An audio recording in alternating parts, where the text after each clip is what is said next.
Good evening. It's just past 7:30 p.m. on the east coast of Florida. Big breaking news day because it's a Friday. This is part 2. I'm only doing 2 parts tonight, so don't worry. It's not going to be too long. Go back and see part 1. A lot of very important stuff in there, and we're just going to keep going here. Now, we have just learned in breaking news tonight that Trump says he will be revoking former President Biden's security clearance and stopping the former commander-in-chief's daily intelligence briefings. He said, quote, "There is no need for Joe Biden to continue receiving access to classified information. Therefore, we are immediately revoking Joe Biden's security clearances." And he also went on and said, "I will always protect our national security. Joe, you're fired. Make America great again." Now, remember when we told you to keep looking for the heroes like that acting head of the FBI who is holding the ground there as best that he can, and a lot of the lawmakers like AOC and especially Jasmine Crockett and others? Well, the chairman of the Federal Election Commission, the FEC, posted a letter from Donald Trump informing her that she'd been fired, but she's refusing to leave. And this is what my husband keeps saying all the time. He's like, why are they just doing it? Why don't they just say no? Well, apparently that's what she did. So she posted on X, she said, "Received a letter from POTUS today purporting to remove me as commissioner and chair."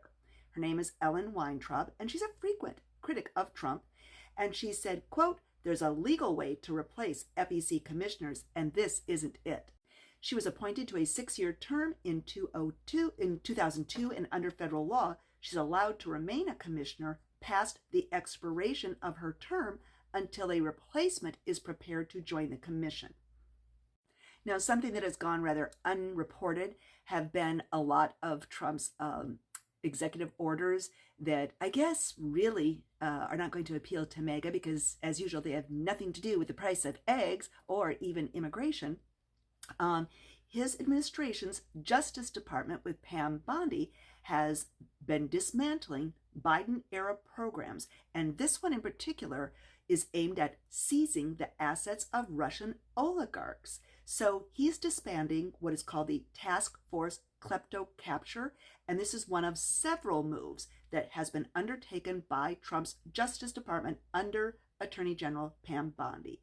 And this in particular is showing a, quote, different approach toward Russia and national security issues. You mean like giving Russia exactly what they want?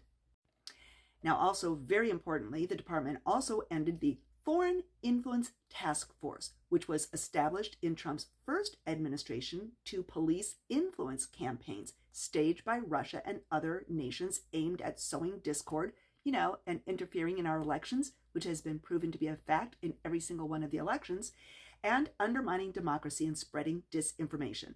The U.S. government, in the run-up to the 2024 presidential election, aggressively moved to disrupt Russia's propaganda campaigns, and of course, the officials have stated that Russia had a preference for Trump.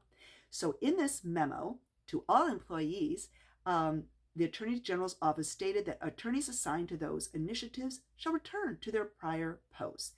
And those people are going to be assigned to combating the illicit flow of fentanyl, but not anything to do with foreign interference in our elections or lobbying or any way of punishing people for doing these things.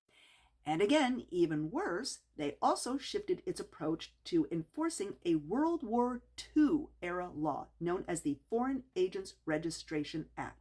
And that requires people to disclose the government that they lobby for in the U.S. So when they're in the U.S. and lobbying to the U.S. government, but they have connections with foreign governments, they have to disclose that as that they are foreign agents. And so this includes Russia or any political entities. And under the new policy change of the Trump administration, prosecutors were directed to focus their criminal enforcement on more traditional espionage rather than registration violations. However, remember, this was the sort of thing that Paul Manafort, Michael Flynn, and all of those people, particularly during the Russia scandal, and also disbanding this task force includes the Treasury Secretary calling for ending the task force that targets Kremlin oligarchs with sanctions. So basically taking away all of the punishments. Also, you don't have to register. So it seems like all of these executive orders and things that are happening either have to do with revenge or making sure that he and any of his cronies can do all of the alleged criming that they did before, but with no consequences and no rules, allegedly for entertainment purposes. We also know that Trump has indicated that he is absolutely going to resume the executions of federal death row prisoners and forcefully pursue new death sentences in future cases, particularly against migrants in the U.S. without legal status who commit capital crimes.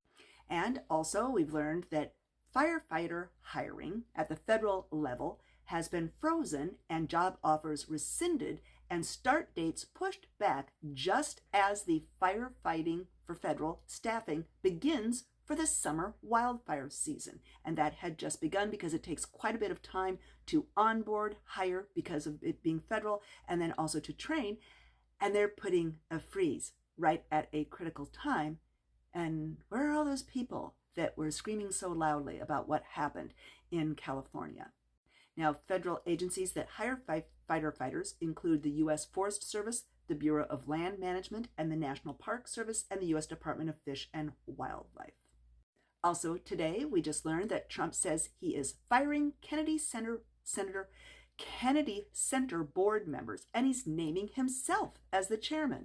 I guess it's another ooh with a C. And he says, quote, "At my direction, we're going to make the Kennedy Center in Washington, D.C. great again. I've decided to immediately terminate multiple individuals from the Board of Trustees, including the chairman, who do not share our vision for a golden age in arts and culture." And he said that the amazing new chairman would be none other than himself. Wow, still not seeing anything that has to do with the price of groceries and eggs. And lastly here, I want to talk a little bit about a perfect example of how Trump just lies for no really good reason and just to tell stories and say whatever he wants to. And it is another example of why we can't take anything he says as a truth. So recently, the Kansas City Chiefs quarterback, of course, Patrick Mahomes, he just contradicted claims by Trump, who had said that the Alabama Republican Senator Tommy Tuberville coached and recruited him. And he basically said, "I've never even met the guy." Now, this happened on Wednesday during Trump's executive order signing, and he had praised Tuberville, claiming that Tuberville had both coached and recruited Mahomes while he was with Texas Tech University. And Trump said, quote, "Tommy Tuberville, a great coach." And he said, his quarterback was named Mahomes. He was a great college coach. And then he told a story and said that he had asked Tuberville, how good was he, referring to Mahomes. And then Trump said that Tuberville responded to him and said, quote, "You don't want to know how good. He made me into a great coach." And then Trump added to the story, "He's a pretty good quarterback, right? Yeah, he was very good. He's a good guy, too." So it was a whole made-up story because Mahomes and Tuberville's paths never crossed and they didn't work together. Tuberville coached there from 2010 to 2012, while Mahomes played football there from 2014 to 2016. And so Mahomes said to the Philadelphia Inquirer on Thursday, quote, "He did not recruit me at the time. I don't remember if I ever even got to meet him." And that was actually in response to Coach Tommy Tuberville, the senator, trying to kind of explain this whole little misunderstanding. And he said, well, as a coach, you start recruiting and working with players years before they get to college. Patrick Mahomes was one of the best players I ever had the opportunity to recruit and get to know. I look forward to cheering him on this weekend when I join President Trump, at the Super Bowl. But then Patrick Mahomes said, yeah, he didn't recruit me at the time. I don't remember if I ever got to meet him or not.